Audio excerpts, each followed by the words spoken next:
Hi friends, it's Sajid and today I'm going to be doing my July wrap-up. In the month of July, I read 7 books and I will have time intervals down below if you'd like to skip to any particular review. The first book I have to talk about is Uprooted by Naomi Novik. So this one is an adult fantasy novel that follows our main protagonist Agnieszka, who is taken away from her family and her village, kind of against her will, to be the apprentice to this warlock known as the Dragon. So basically, she has to help the Dragon defend her village and surrounding villages from the Wood, which is an evil entity that lives in the form of an enchanted forest. Yes. For the most part, I really did enjoy this story. I loved how it was told in like a sequence of events rather than just one long event. The story was so gripping and so enthralling, and the writing was just gorgeous. The magic system in this novel is also very light and whimsical, which served to kind of contrast the heavy nature of the story. I did, however, had a few kinks with it, though. Although I did love the idea of the magic system being light and the story being more heavy and intense, I felt like at some times those two things really clashed and it felt very disjointed. So there were some points where the magic was happening and I just really didn't know what the hell was going on. So I had to start over from like the beginning of the paragraph or the chapter or the page or whatever, and that just got very frustrating after a while. Also, I felt like some of the characters fell very flat in this book other than the main character. None of them just seemed to have a lot of dimension. And then there was also the fact that I just really did not enjoy the romance in this book. I felt like it was inappropriate and it just wasn't really well developed outside of their physical interactions. There wasn't really any like chemistry or bonding or interaction. Although Uprooted was pretty much great, I did have a couple issues with it, so I gave it a 3.75 stars. I do recommend it, but just note that it might not be everyone's cup of tea. The next book I read this month was Dumplin by Julie Murphy. So this is a YA contemporary about this 16-year-old Willow Dean who is a self-proclaimed fat girl. Basically, for the most part, she's comfortable and confident in her own skin until she gets romantically involved with this boy, and that's where the body image issues really start to kick in. What I really like about this book was that it wasn't just about body image and romance, but it was also about tragedy and dealing with the loss of a loved one. It was also about family relationships and friendships. All of those things just intersect with each other and made for a really thoughtful, well fleshed out story. I enjoyed it a lot. It was a very fun, fast, easy read. I don't think that it was the most groundbreaking, thought-provoking thing ever. Obviously, the writing itself wasn't that great, and some parts were a little bit But for the most part, Dumplin was a really great read, and I gave it 4 stars. I really highly recommend it. The next book I read this month was Lost and Found by Brooke Davis, and this is an Australian adult contemporary that follows a 7-year-old girl named Millie, an 82-year-old woman named Agatha, and an 87-year-old man named Carl. Basically, Millie's mother abandons her in a department store, and she somehow, through a random sequence of events, gets to team up with these 2 old people who take her on a road trip from the south coast of Australia to Melbourne in order to find her mother. I'm a sucker for a road trip story, and the road trip element of this book was done really well, and the fact that it did not take place in the US was just new and made it more fun for me. Not only was there the road trip, but there was also a lot of flashbacks to see the characters in the context that they were in before this whole situation happened, and that made for a really good story. However, I did have a couple issues with it. Although Davis's writing was really good, I felt like at some point you can definitely see her trying to pull the strings, and when that happens,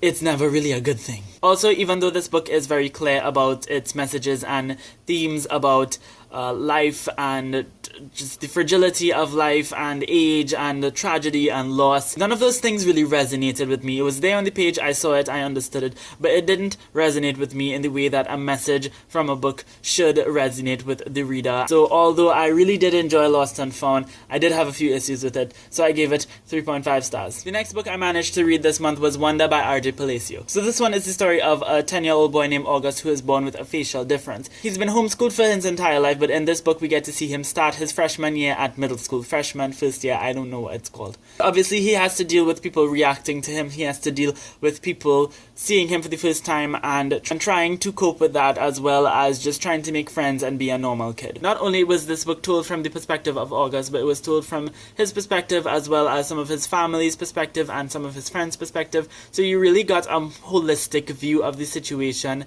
and how not only does this affect August, but the people in his life. I really enjoyed seeing that, and I really enjoyed seeing how they kind of coped with this new phase and this new sort of transition in August's life. I did, however, wish that the book was a bit longer and explored a lot more of this situation. But obviously it's a middle grade book, it's aimed for a much younger audience, so it kind of was the way it was for a reason. So I really did enjoy it, and I do highly recommend this to everyone regardless of your age. I gave it 4.5 stars. The next book I read this month was Aristotle and Dante Discover the Secrets of the Universe by Benjamin Ali de Sainz. So this is another YA contemporary that's set in the 1980s, and it follows a boy named Ari who meets another boy named Dante, and he basically falls in love with him. But Ari doesn't really acknowledge this, and he's just trying to figure out his feelings for Dante, and he's trying to just figure out his feelings about himself, about his father, his mother, his brother who has been imprisoned for the better part of his life, his sisters, friends and other people around him. He's just trying to discover the secrets of the universe. It's basically in the title. It's such a fantastic read. I loved it. It was such a fantastic read. It was like the best book I read for the year thus far. I loved it. The words cannot come.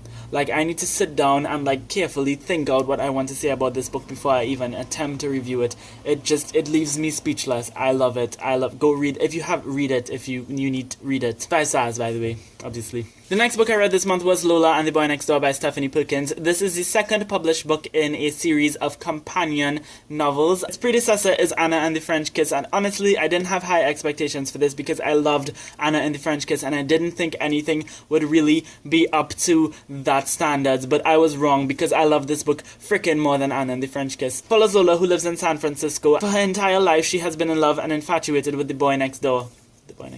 His name is Cricket, and then he moves away, and she's like, okay, well, whatever, and then she gets a boyfriend, and life is good, and then he moves back and makes shit real complicated. I love this story. I loved it. It was such a fantastic story. Lola is like my new favorite ultimate bae character ever. I love how eccentric Lola is, and I love her together with Cricket, and just this book blew my mind. I loved it.